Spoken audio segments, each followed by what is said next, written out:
오늘 새벽에도 하나님 앞에 나오신 성도님들을 주님의 이름으로 환영합니다. 이 시간 샘물의 기도로 함께 기도하시겠습니다. 마음 모아 샘물의 기도를 하나님께 드립니다. 먼저 우리 믿음을 고백합니다.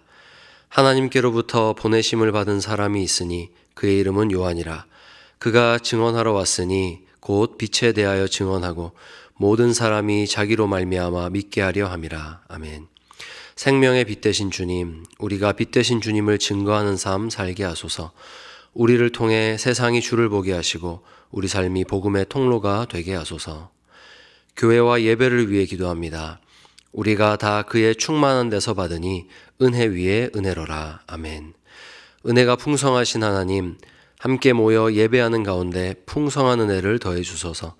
교회의 모든 사역마다 은혜 위에 은혜가 더해지게 하시고 감사와 찬양이 가득하게 하소서. 갈급한 심령 가운데 은혜를 더해 주시고 예배의 자리가 은혜의 현장이 되게 하소서. 목장과 성도들을 위해 기도합니다. 내가 너를 무화과 나무 아래에서 보았다 함으로 믿느냐? 이보다 더 큰 일을 보리라. 아멘. 크고 놀라우신 하나님, 목장으로 모일 때마다 하나님의 일하심을 경험케 하소서. 우리의 생각을 넘어 목장을 세우시고 든든케 하심을 경험케 하시고 모일 때마다 하나님의 임재를 증거하는 성도들이 되게 하소서. 다음 세대와 청년들을 위해 기도합니다. 진실로 진실로 내게 이르노니 사람이 거듭나지 아니하면 하나님의 나라를 볼 수 없느니라. 아멘. 우리를 자녀 삼아 주신 하나님, 우리의 다음 세대를 하나님의 자녀 삼아 주소서. 세상에 빛 되신 예수님을 보여주는 세대 되게 하시고 빛에 대하여 증거하는 청년들 되게 하소서. 선교와 단기 봉사를 위해 기도합니다. 하나님이 세상을 이처럼 사랑하사 독생자를 주셨으니 이는 그를 믿는 자마다 멸망하지 않고 영생을 얻게 하려 하심이라. 아멘. 세상을 이처럼 사랑하시는 하나님, 열방 가운데 하나님의 나라가 세워지게 하소서. 은혜의 강물이 강같이 흘러 열방 가운데 가득하게 하시고 열방을 위한 은혜의 도구로 우리를 사용해 주소서. 우리를 빛의 자녀로 부르신 예수님의 이름으로 기도드립니다. 아멘. 함께 보실 말씀은 요한복음 8장 39절에서 47절 말씀입니다. 대답하여 이르되 우리 아버지는 아브라함이라 하니 예수께서 이르시되 너희가 아브라함의 자손이면 아브라함이 행한 일들을 할 것이거늘 지금 하나님께 들은 진리를 너희에게 말한 사람인 나를 죽이려 하는도다. 아브라함은 이렇게 하지 아니하였느니라. 너희는 너희 아비가 행한 일들을 하는도다. 대답하되 우리가 음란한 데서 나지 아니하였고 아버지는 한 분뿐이시니 곧 하나님이시로다. 예수께서 이르시되 하나님이 너희 아버지였으면 너희가 나를 사랑하였으리니 이는 내가 하나님께로부터 나와서 왔음이라. 나는 스스로 온 것이 아니요 아버지께서 나를 보내신 것이니라. 어찌하여 내 말을 깨닫지 못하느냐? 이는 내 말을 들을 줄 알지 못함이로다. 너희는 너희 아비 마귀에게서 났으니 너희 아비의 욕심대로 너희도 행하고자 하느니라. 그는 처음부터 살인한 자요 진리가 그 속에 없으므로 진리에 서지 못하고 거짓을 말할 때마다 제 것으로 말하나니 이는 그가 거짓말쟁이요 거짓의 아비가 되었음이라. 내가 진리를 말하므로 너희가 나를 믿지 아니하는도다. 너희 중에 누가 나를 죄로 책잡겠느냐? 내가 진리를 말하는데도 어찌하여 나를 믿지 아니하느냐? 하나님께 속한 자는 하나님의 말씀을 듣나니 너희가 듣지 아니함은 하나님께 속하지 아니하였음이로다. 아멘. 이 시간 삶을 뒤흔드는 진리라는 제목으로 하나님 말씀 전하겠습니다. 요한복음의 처음부터 지금까지의 흐름을 보면 예수님에 대한 관심이 점점 쌓이고 있습니다. 그분께서 보이신 행적들이 쌓이고 쌓여서 사람들의 마음에는 믿음이 싹트기 시작합니다. 지금 성전에 모여서 예수님의 말씀을 듣고 있는 이 유대인들이 가진 믿음은 예수님을 하나님의 아들로 고백하는 그런 믿음은 아닙니다. 하지만 이 사람은 분명히 하나님과 특별한 관계에 있다라는 정도의 인정과 관심입니다. 그러나 분명 이들이 나아가고 있는 방향은 빛을 향하고 있습니다. 아주 희망적인 신호입니다. 그런데 이 호의와 관심이 사리로 변하기까지는 그리 오래 걸리지 않았습니다. 이들이 진리의 파도를 맞았기 때문입니다. 진리는 우리 삶을 뒤흔들어서 그 믿음을 시험합니다.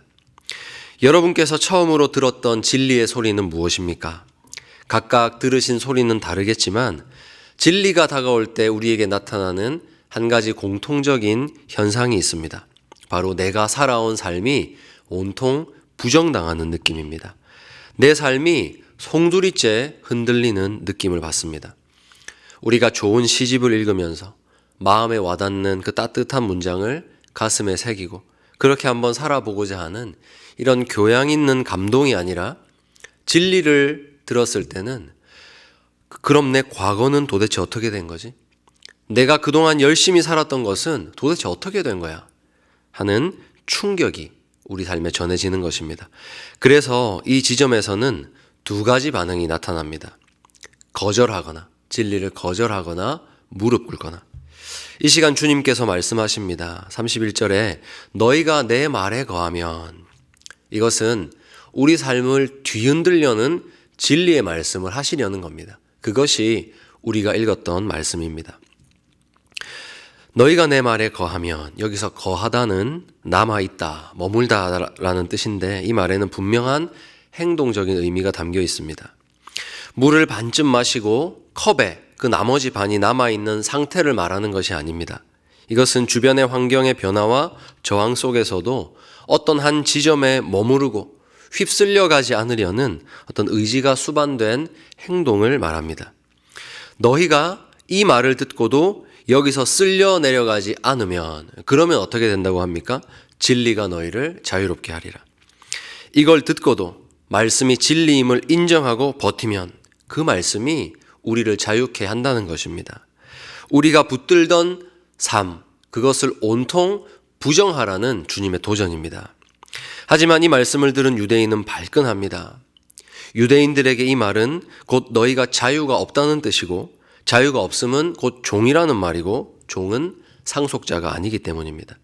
이들은 아브라함의 혈통을 물려받은 정통 유대인입니다. 저 사마리아인이나 이방인으로 태어나지 않은 것을 감사하고 그것을 삶의 자부심으로 여기는 사람입니다. 그들에게 있어서 혈통은 곧 구원 교리의 핵심입니다.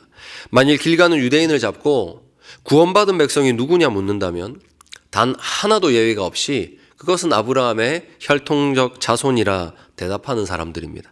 그러니 지금 예수님의 말씀이 삶을 흔드는 거죠. 너희 아비는 마귀다 하는 이 말씀이 온통 삶을 뒤흔드는 것입니다. 사랑하는 성도 여러분, 너희는 마귀의 자손이며 자유가 없다 하시는 주님은 그들에게 지금 심판을 선포하고 계신 겁니까? 아닙니다. 삶을 뒤흔들면서 진리를 보게 하시는 겁니다. 오히려 정확히 그들의 삶을 진단하시면서 그들에게 구원의 문을 열어주시는 겁니다. 너희는 음란하다, 너희의 아비는 마귀다 하실 때 이 말씀을 듣는 것, 그 말씀을 듣고 거기 머무는 것, 그것이 바로 희망입니다. 그 말씀에 거하는 삶이 무엇입니까? 주님, 맞습니다. 좀 말씀을 듣고 보니 제 아비가 마귀가 맞네요. 그러면 주님, 저는 어떻게 해야 돼요? 주님 도와주세요. 주님을 붙잡고 거기 거하는 것이죠. 거기에 생명이 있습니다. 그래서 진리가 우리의 삶을 뒤흔들 때 반응이 중요한 것입니다. 47절입니다. 하나님께 속한 자는 하나님의 말씀을 듣나니 너희가 듣지 아니함은 하나님께 속하지 아니하였음이로다. 아멘. 내 삶을 뒤흔드는 그 말씀이 다가올 때 그것을 듣는 것이 곧 하나님의 자녀라는 증거가 된다는 겁니다. 오늘 주님께서는 분명히 말씀하십니다. 너희는 마귀에게서 났다. 여러분 이 말씀 인정하십니까? 우리의 시조가 아담이며 우리가 죄의 종으로서 태어난다는 것. 너무나 불편한 말씀입니다. 이 말씀에 튕겨나가서 이 진리 앞에 한 걸음조차 떼지 못하는 사람들이 너무나 많습니다. 그럼 갓 태어난 아기도 죄인이라고요? 이렇게 착하고 성실한 우리 아버지가 고작 예수님 안 믿는다고 죄인이라고요? 죽어야 된다고요? 여러분은 이 진리 앞에서 어떤 마음이십니까? 두 갈래 길이 나타납니다.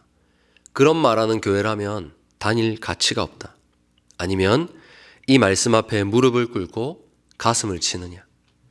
주님은 진리 앞에서 우리가 어떻게 반응하는가를 보십니다. 지금 너희 아비가 막이라 하는 말씀에 분노로 뒤덮인 이 유대인들의 마음을 보시면서 주님은 말씀하십니다. 너희 아브라함은 이렇게 하지 않았다. 너희 아비라 주장하는 아브라함은 너희처럼 반응하지 않았다. 여러분, 아브라함은 어떻게 반응했습니까? 창세기 12장 1절에서 4절 말씀입니다. 여호와께서 아브라함에게 이르시되 너는 너의 고향과 친척과 아버지의 집을 떠나 내가 내게 보여줄 땅으로 가라.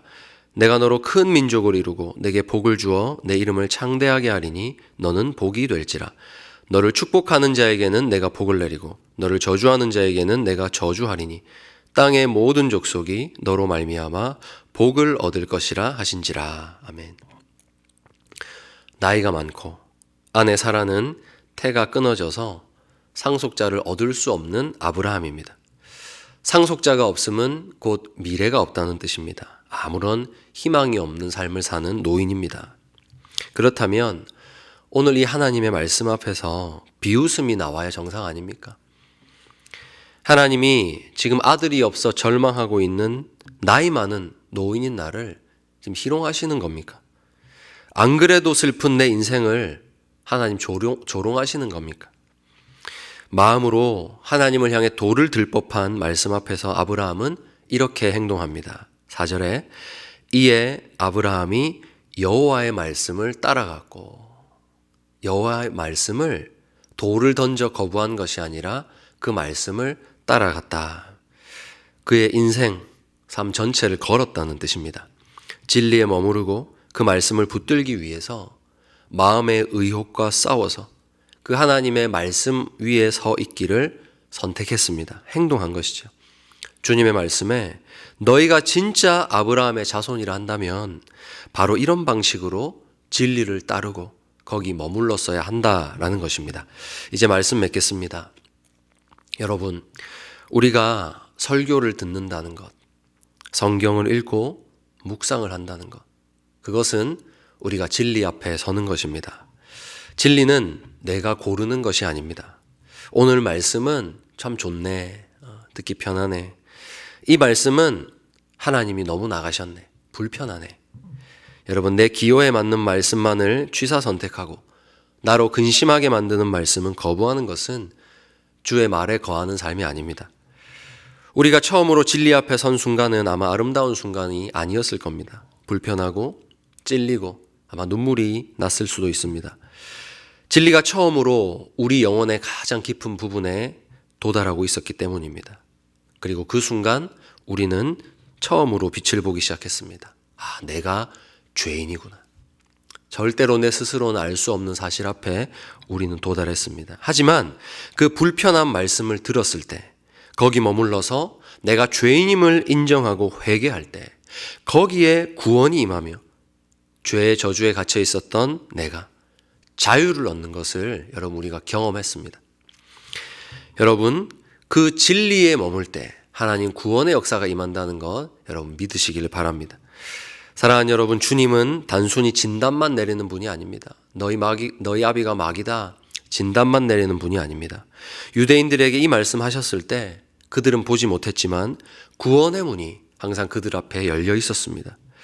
우리가 설교를 듣다가 성경을 읽다가 기도를 하다가 슬그머니 외면했던 순간이 있었다면 여러분, 그것이 바로 주님께서 여러분을 자유케 하시려는 지점이었다는 것을 기억하시기 바랍니다.